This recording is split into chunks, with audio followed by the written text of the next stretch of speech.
brooding yet majestic Gordon Greenidge was a batsman whose very presence at the crease carried an air of menace. On days when his stride looked laboured, his bat spoke with even greater fury. Such was the case at Leeds in July 1976, when the young Barbadian unleashed a thunderous innings of 115 runs from 147 balls, laced with 14 exquisite boundaries and 2 towering sixes, occupying the crease for 214 minutes of glorious destruction. Together with the dashing Roy Fredericks, Gordon Greenidge constructed a formidable opening stand of 192 runs, a partnership that left the English bowlers, tatters and the crowd spellbound. The ball was played to every corner of the ground, his strokes brimming with both defiance and artistry. Let's watch the destructive innings of Gordon Greenidge. There for John Snow.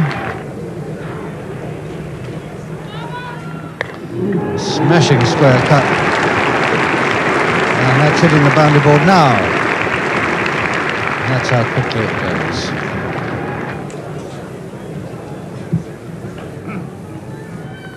Great shot. That's just about the shot of the morning. Still to be bowled.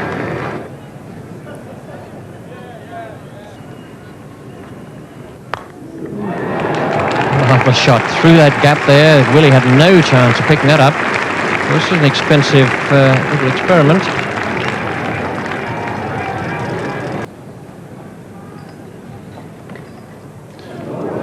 So a rare play and miss there from Gordon Greenidge.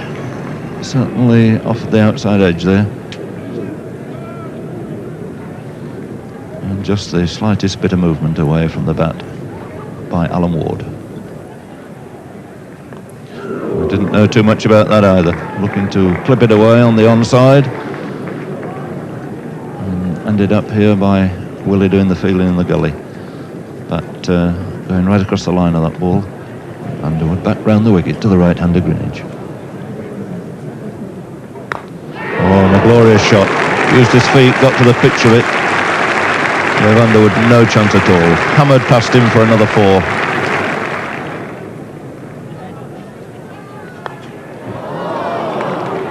That could be a nasty one. Pocock on the field now in place of the injured Woolmer. Greenidge is 29 now. West Indies 96 without loss. There's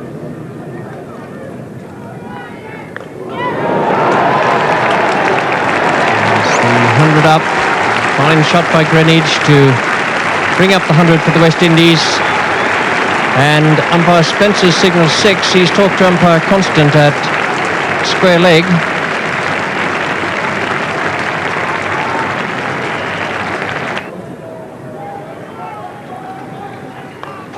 And 4 more. A fine shot by Greenidge there of his toes. Ward straying in line. And Greenidge particularly strong off his pads.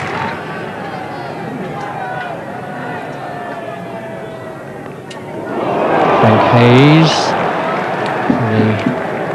The disappointed moves on the part of the other slipfieldsman. It looked as though it might just have carried to his right hand.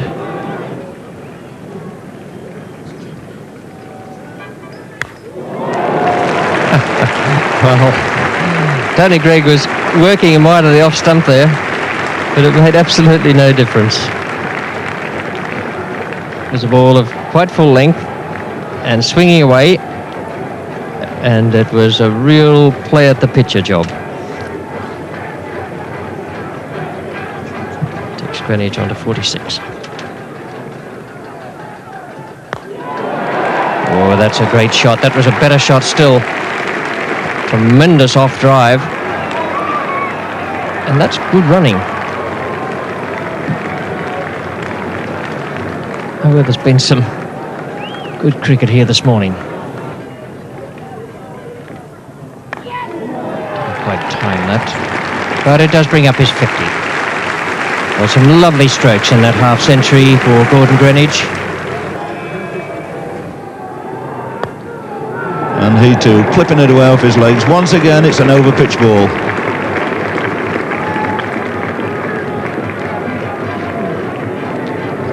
And deciding this time they can take 4. 4-all run.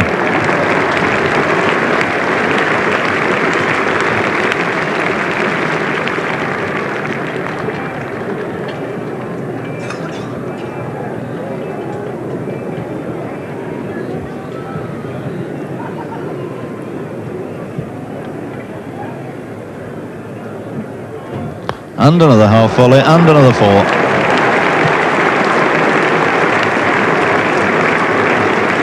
And David Constant's arms must be getting a little bit weary, the number of boundaries that these two have signalled here today. Amazingly high proportion of these runs have come in 4s. It's a fine shot. A cheeky shot, mind you, but a nice way to bring up your 100 if you want to do it in cheeky fashion. So Greenidge now scores his 3rd successive Test century in this series. Joy for the West Indian spectators, and a lot of joy there for Gordon Greenidge as well. It's Derek Underwood to Gordon Greenidge. It's beaten mid-wicket. Racing down the hill, gathering speed the whole time. Willie doing well, just about cut it off. For all that, they've run 4.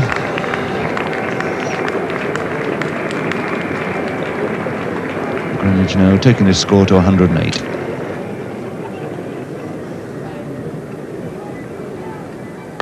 Oh, it's a great shot.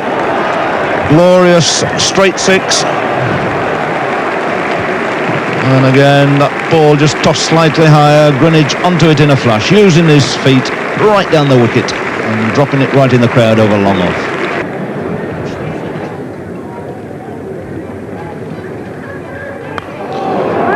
And that's out. And John Snow strikes.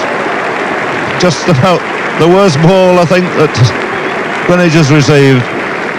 Hammered straight to Alan Ward off the back foot.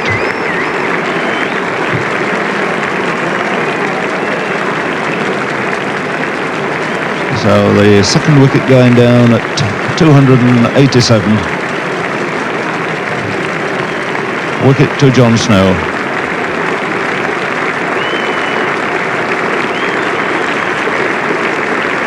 And the departing figure of Gordon Greenidge after his 3rd successive Test match 100.